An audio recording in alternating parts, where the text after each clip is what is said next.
جو شخص بھی جو خاندان بھی قرآن و سنت کو سمجھتا ہے تو کبھی بھی وہ عورت کو اس طریقے سے ڈیگریڈ نہیں کرے گا، کیونکہ اس کو پتہ ہے کہ ہمارے دین میں عورت کو کیا مقام دیا گیا ہے۔ بیٹی پیدا ہوتی تھی تو کیا کرتے تھے؟ اس کو زندہ دفن کر دیتے تھے، انتہائی شرمندگی کا عالم ہوتا تھا۔ تو میں کہتا ہوں کہ سب سے زیادہ اگر جیلسی ہونی چاہیے مردوں کو تو اس حدیث پہ ہونی چاہیے۔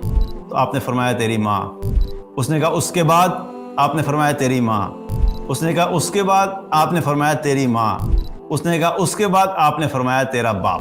اب بھی یہ ایسا ہوتا ہے، ایک بہت سے علاقے ہیں ایسے آپ کو ملیں گے، ایون پاکستان کے اندر بھی، انڈیا میں بھی، جو بھی ہمارے یہاں پہ اس سائڈ کے کنٹریز ہیں بر صغیر کے، ابھی بھی وہاں پہ کیا بہت سی جگہوں پہ بیٹوں کو ترجیح دی جاتی ہے، بیٹے کے پیدا ہونے پہ خوشی منائی جاتی ہے، بیٹی کے آنے کے اوپر لوگ جو ہیں وہ غمگین ہو جاتے ہیں، بیٹے کا آنا جو ہے وہ نعمت سمجھا جاتا ہے، اور بیٹی آئے تو لگتا ہے کہ پتہ نہیں شاید وہ لائبلٹی ہے، یہ ہمارے سر پہ بوجھ آ گیا۔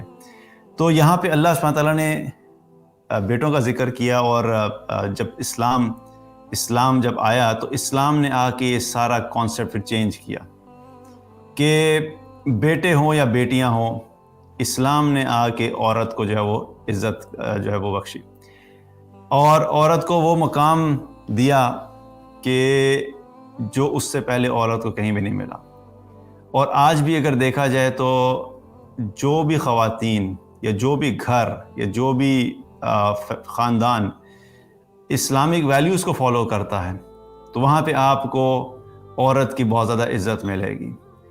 اور جب میں کہتا ہوں اسلامک ویلیوز کو فالو کرتا ہے، اس سے مراد میری یہ ہے کہ جو پراپرلی صحیح دین کو سمجھتے ہیں اور فالو کرتے ہیں۔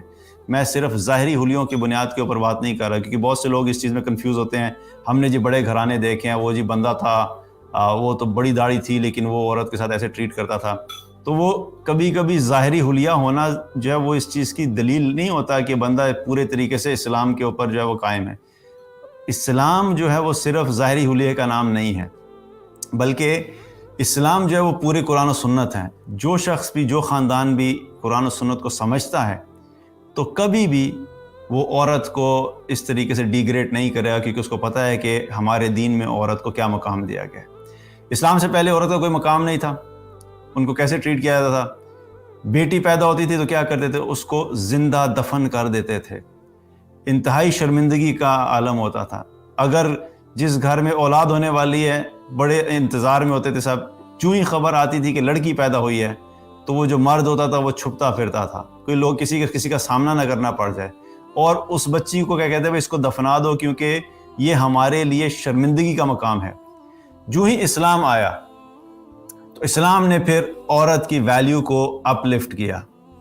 وہی عورت جب ماں کے روپ میں آتی ہے تو فرمایا کہ جنت تمہارے ماں کے قدموں کے تلے ہے۔ وہی عورت جب ماں کے روپ پہ ہوتی ہے تو ایک شخص نبی کریم صلی اللہ علیہ وسلم سے آ کے پوچھتا ہے کہ میرے حسن سلوک کا سب سے زیادہ حقدار کون ہے؟ تو آپ نے فرمایا تیری ماں۔ اس نے کہا اس کے بعد آپ نے فرمایا تیری ماں، اس نے کہا اس کے بعد آپ نے فرمایا تیری ماں، اس نے کہا اس کے بعد آپ نے فرمایا تیرا باپ۔ 3 دفعہ ماں کا نام لیا، اور پھر 3 دفعہ کے بعد چوتھی دفعہ باپ کا ذکر کیا۔ تو میں اکثر یہ حدیث جب بات کرتا ہوں یا ڈسکس کرتا ہوں تو میں کہتا ہوں کہ سب سے زیادہ اگر جیلسی ہونی چاہیے مردوں کو تو اس حدیث پہ ہونی چاہیے کہ خواتین کو جو مقام دیا گیا ہے، ماں کا ذکر 3 دفعہ آیا، اور 3 دفعہ کے ذکر کے بعد پھر باپ کا ذکر آیا۔ تو ماں کے روپ میں جب عورت آئی تو اللہ سبحانہ تعالیٰ نے جو ہے یہ مقام دیا۔ وہی عورت جب بیوی کے روپ میں آئی تو ہمارے نبی صلی اللہ علیہ وسلم فرمایا کہ تم میں سے بہترین شخص وہ ہے جو اپنی بیوی کے ساتھ اچھا سلوک کرتا ہے، اور میں تم میں سب سے زیادہ بہتر سلوک اپنی بیوی کے ساتھ کرتا ہوں۔ تو جب بیوی کے روپ میں آئی تو حدیث میں کیا آتا ہے کہ بیوی کے منہ میں لقمہ ڈالنا صدقے کا ثواب ہے۔ تو اس عورت کو یہ مقام ملا کہ اگر اس عورت کو خاوند صرف ایک لقمہ اس کے منہ میں ڈالے گا، وہ لقمہ کھلانا بھی اللہ سبحانہ تعالیٰ نے مرد کے لیے باعث اجر بنا دیا۔ یہ عورت اپنی بیوی کو لقمہ کھلانے کے اوپر مرد کو اجر مل رہا ہے۔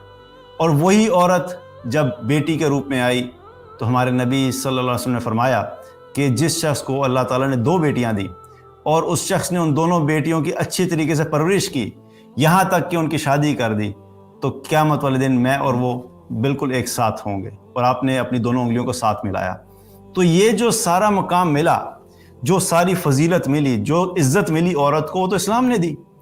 تو اسلام نے آ کے یہ جو مرد اور عورت یا بیٹی اور بیٹے کے درمیان جو فرق تھا انسانیت کے بنیاد کے اوپر، اس کو ختم کیا۔ اور اب کیا ہے کہ ہمارا دین ہمیں کیا بتاتا ہے کہ اگر گھر میں بیٹا ہے اور بیٹی ہے، تو اگر کوئی شخص اپنے بیٹے کے لیے کپڑا خریدے گا تو اپنی بیٹی کے لیے بھی خریدے گا۔ گھر میں اگر کھانا بنے گا اور گوشت بنے گا اور گوشت کم ہے، تو اگر گوشت کی ایک بوٹی بیٹے کو ملے گی تو بیٹی کو بھی ملے گی۔ یہ نہیں ہے کہ گوشت جو ہے وہ بیٹوں کے حصے میں اور بیٹی کے حصے میں جو خالی شوربہ اور سالن رکھ دے۔ بہت سی جگہ پہ یہ بھی کیا جاتا ہے، لیکن ہمارا دین ہمیں انصاف سکھاتا ہے کہ بیٹے اور بیٹی کے درمیان کسی قسم کا کوئی امتیاز نہیں کیا جائے گا۔ محبت کی جائے گی، بیٹے سے بھی کی جائے گی، بیٹی سے بھی کی جائے گی، اور ہر طریقے سے دونوں کو جو ہے وہ ایک ساتھ لے کے چلنا ہے۔ تو اسلام نے آ کے یہ چیز ڈیفرینشیٹ کی۔